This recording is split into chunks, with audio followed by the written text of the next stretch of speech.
Good morning everyone, welcome back to my new vlog. Hope आप सभी अच्छे होंगे। मैं आज की टॉपिक है ना, बहुत ही ज़रूरी टॉपिक पे बात करने वाली हूँ, खासकर उन लेडीज़ के लिए जो डिलीवरी जिनकी होने वाली है या जो भी बच्चे प्लान कर रहे हो।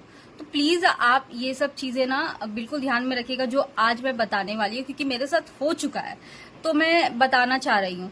सबसे पहले तो आप ये बैकअप में रख लीजिएगा, अगर आपके घर में कोई देखने वाला आपको नहीं है आफ्टर डिलीवरी तो आप अपने लिए सर्वेंट जरूर रखिएगा। मैं क्यों बोल रही हूँ ना, ये बहुत जरूरी है, क्योंकि जैसे आपके घर में कोई करने वाला नहीं, आपको लगेगा कि मेरी नॉर्मल डिलीवरी हो रही है तो मैं बहुत इजीली घर में काम कर सकती हूँ। तो ये गलतफहमी कभी मत करिएगा।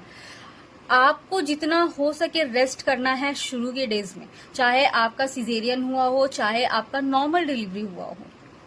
आपको बेड रेस्ट प्रॉपर पहले चाहिए, क्योंकि एक स्पेशली एक अच्छी नींद, जितनी अच्छी अगर आप नींद लोगी आफ्टर डिलीवरी ना, तो उतना अच्छा आपका शरीर आगे चल के रहेगा, प्लस आपका माइंड अच्छा रहेगा। आपको पोस्टमार्टम जैसी कोई डिप्रेशन झेलने की जरूरत भी नहीं पड़ेगी।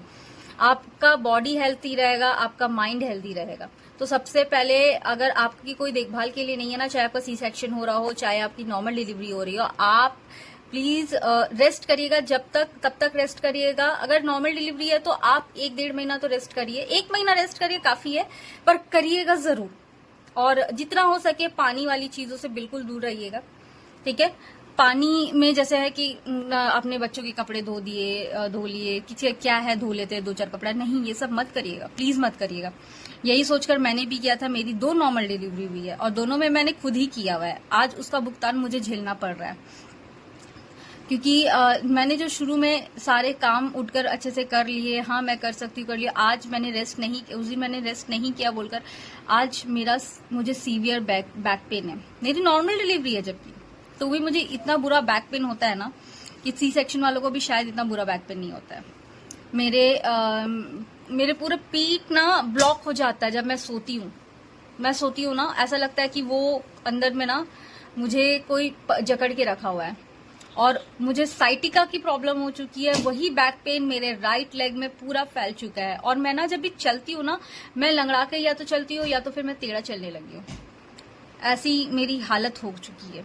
तो प्लीज जो भी डिलीवरी अभी जिनकी होने वाली है या अभी हो चुकी है, आप प्लीज ध्यान रखिए कि जितना हो सके आप रेस्ट करिए, जितना हो सके आप घर का ही फूड खाइए। घर थोड़ा खाइए पर घर का ही खाइए, कम से कम 1-1.5 महीना 2 महीना तो आप मत ही सोचिए।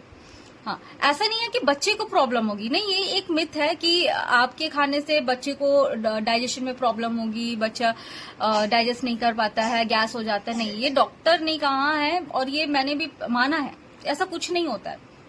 क्योंकि मुझे मजबूरन खाना पड़ता था बाहर का, क्योंकि मैं जब काम करके थक जाती थी, बॉडी है इतना वीक बॉडी होता है ना, पेट में पेन होने लगता था, क्योंकि तुरंत डिलीवरी किया है। डिलीवरी जब नॉर्मल होती है ना तो हमें क्या है कि पुश करना पड़ता है बच्चों को, और लेडीज ना जाने कितनी देर लेबर पेन झेलकर कोशिश करती है पुश करने का। ये बहुत हार्ड सिचुएशन होता है, बहुत ज्यादा। जो नॉर्मल, देखिए डिलीवरी चाहे आप नॉर्मल करिए या सी सेक्शन, दोनों ही बहुत हार्ड होता है। मैंने नॉर्मल किया इसलिए मैं नॉर्मल की बात कर रही हूँ।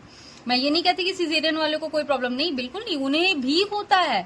उन्हें सिर्फ एक चीज नहीं झेलना पड़ता है डिलीवरी में, वो शायद है कि उन्हें ज्यादा लेबर पेन नहीं झेलना पड़ता है, वो पेन नहीं झेलना पड़ता है जो वजाइनल से बच्चे को बर्थ करते टाइम जो पेन होता है, जो प्रॉब्लम्स आती है, वो उन्हें नहीं झेलना पड़ता है। बस वो एक प्रॉब्लम है, बाकी आफ्टर डिलीवरी बिफोर डिलीवरी दोनों सेम चीजें होती है लेडीज के साथ।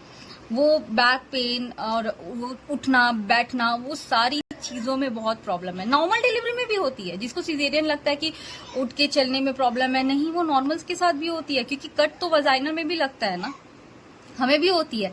और खासकर इन्फेक्शन का डर होता है, क्योंकि मुझे फर्स्ट वाली डिलीवरी में इन्फेक्शन हो गया था। ऐसा इन्फेक्शन हो गया था कि मैं जब यूरिन पास करने जाती थी ना, मुझे लगता था मैं एसिड निकाल रही हूँ अपनी बॉडी से, और जो मैं रोती थी। तो प्लीज आप ये गलती मत करिएगा, ठीक है। आप बिल्कुल अपने लिए एक सर्वेंट रख लीजिए, कम से कम जितना हो सके बेड रेस्ट करिए और घर का खाना खाइए। चाहे घर का आप कुछ भी खाओ, थोड़ा खाओ, बट घर का खाओ। थोड़ा कोशिश करिए कि ऑयल, उस टाइम मसाले ऑयल को कम रखें, वो ज्यादा आपके लिए अच्छा रहेगा। और फ्रूट्स वगैरह तो बिल्कुल खाइए, हेल्दी फ्रूट्स लीजिए। और दूध लीजिए, ये सब जरूर करिएगा। तो आज की वीडियो स्पेशली इसी पर बनाई गई है। होप आप सभी को अच्छा लगा होगा, और मैं प्लीज यूट्यूब से रिक्वेस्ट करूंगी, प्लीज मुझे व्यूज दीजिए। अगर आप व्यूज नहीं दोगे तो मैं ऐसे अच्छी अच्छी वीडियो कैसे बनाऊंगी। मैं डिलीवरी के ऊपर और अच्छी अच्छी वीडियो बनाने वाली हूँ। प्लीज देखने के लिए मेरे चैनल को सब्सक्राइब कर लीजिए, और बेल आइकन तो जरूर दबाइएगा ताकि आपको मेरे लेटेस्ट वीडियो के नोटिफिकेशन आते रहे। होप आपको अच्छे लगे होंगे video. Thank you for watching.